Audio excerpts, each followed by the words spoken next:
आज आषाढी एकादशी।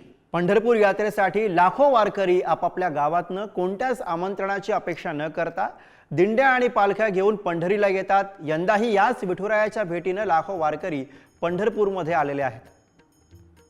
चंद्रभागेच्या तीरावरची गर्दी आपण बघतोय। चंद्रभागेच्या तीरावरती वैष्णवांचा भरलेला हा मेळा आणि त्याची ही पुढारी न्यूजवरती लाईव्ह दृश्य।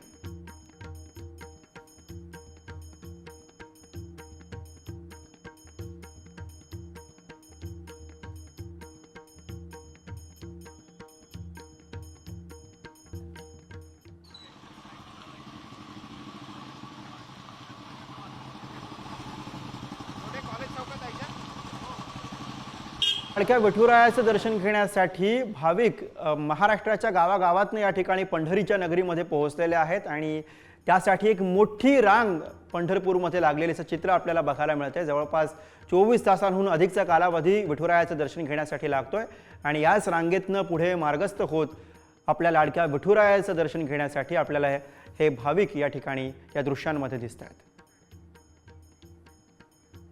तर मंत्री तानाजी सावंत हे सुद्धा पंढरी नगरीमध्ये पोहोचलेले आहेत आणि त्यांच्याशी आमच्या प्रतिनिधींनी बातचीत केली। आपण बघूया। आरोग्यमंत्री डॉक्टर तानाजी सावंत आपल्या सोबत आहेत। आरोग्याची वारी पंढरीच्या दारी हा उपक्रम अगदी शेवटच्या टप्प्यापर्यंत आलाय। मागच्या वर्षी मोठं काम झालं, यावर्षी तरी विक्रमी गर्दी आहे। कशा पद्धतीने यावर्षीचा अनुभव आहे? नाही, यावर्षी सुद्धा नियोजन अतिशय चांगलं चाललंय, शिस्तबद्ध आहे। सगळं तुम्ही बघताय, वारकरी येत आहेत। आता वाळवंटाला जातील, प्रदक्षिणा घालतील, पांडुरंगाचं दर्शन घेतील। जवळपास आतापर्यंत कालपर्यंतचा आकडा आहे, जवळपास 12 लाख वारकऱ्यांनी आतापर्यंत पांडुरंगाचं दर्शन घेतलेलं आहे आणि ह्या दुप्पटच गर्दी आहे। ह्या वर्षी जवळपास 20 ते 25 लाख वारकरी पांडुरंगाचं दर्शन घेऊन जातील, अशा पद्धतीचं एकंदरीत गर्दी दिसते। आरोग्य सेवेच्या निमित्तानं वेगवेगळ्या ठिकाणी महाशिबिरं बघायला मिळतात। तुम्ही स्वतः टू व्हीलरवर फिरून या सगळ्या गोष्टींचा आढावा घेताय, काय एकूण गोष्टी लक्षात येतात? नाही, माननीय मुख्यमंत्र्यांनी मागच्या वर्षीचा जो अनुभव बघितला, मागच्या वर्षी माझं काम बघितलं आणि ह्या वर्षी माझ्यावरती ह्या समन्वयक मंत्री म्हणून माझ्यावरती जबाबदारी दिलेली आहे। मग आरोग्य असेल, या ट्रॅफिकचा असेल, सर्व नियोजन असेल, त्याच्यावरती आम्ही बारकाईने लक्ष ठेवून आहोत। या ठिकाणी कुठलंही प्रोटोकॉल न घेता गाडीवरती फिरून आम्ही हे सगळं नियोजन करतोय, वारकऱ्यांच्या समस्या जाणून घेतोय आणि त्याप्रमाणे माझं प्रशासन त्या ठिकाणी उपाययोजना करत आहे। मागच्या वर्षी जेव्हा आरोग्य सेवेच्या माध्यमातून सगळी सेवा केली गेली तेव्हा विक्रम झाला। मागच्या वर्षीपेक्षा जास्त वारकऱ्यांची सेवा यंदा घडली असे आकडे सांगतात? डेफिनेट 2 दिवसापूर्वीचा आकडा जवळपास 7.5 ते 8 लाखाचा आकडा तपासणीचा आहे। अजून आरोग्य शिबिरं कालपासून कार्यान्वित झालेले आहेत। अजून 3 ते 4 दिवस आरोग्य शिबिरं कार्यान्वित राहणार आहेत। तर हा आकडा जवळपास 15 लाखाचा आकडा क्रॉस करेल तपासणीचा, हा माझा मानस आहे। वेगवेगळ्या ठिकाणी असे उत्सव होतात पण असं नियोजन कुठे दिसत नाही। कशा पद्धतीने लोकांचाही प्रतिसाद मिळतोय, काय भावना आहे पंढरपुरात? सांप्रदायिक पंथ आहे, लक्षात घ्या।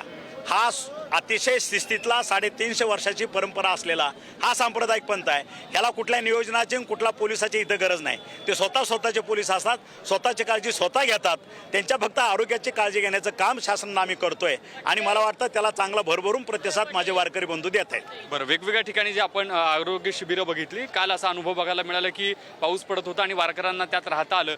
वेगवेगळ्या गोष्टी एकत्र या माध्यमातून साधल्या नाही, रात्री काल पाऊस अचानक आला आणि त्या ठिकाणी आरोग्य शिबिराचे सर्व तंबू शेड सगळे तयार होते आणि प्रत्येक शेडमध्ये जवळपास 5 ते 10 हजार वारकरी त्या ठिकाणी निवासाला थांबले होते। त्याच्यामुळे भगवंतानं तेच त्यांच्यासाठीच करायला लावले होतं।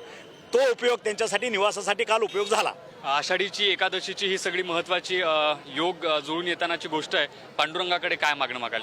पांडुरंगाकडे हेच मागणं मागेन की यंदा पावसाळा चांगला आहे, माझ्या शेतकऱ्यांना भरभरून आज त्यांची उन्नती होते, त्यांची प्रगती होते, शेतं आमची भरभरून पिकवते आणि माझ्या सर्व वारकऱ्यांचं, माझ्या महाराष्ट्रातली 12.5 कोटी जनतेचं आरोग्य सुदृढ आणि सक्षम राहू दे। आज आषाढी एकादशीच्या निमित्तानं मोठा जो वारकऱ्यांचा मेळा आहे तो पंढरी नगरीमध्ये आपण पाहतो आणि याच सगळ्या वारकऱ्यांची सेवा या निमित्तानं घडते आहे। व्हिडिओ जर्नलिस्ट निखिल करंदीकर समित ज्ञानेश्वर चौकमल, पंढरपूर।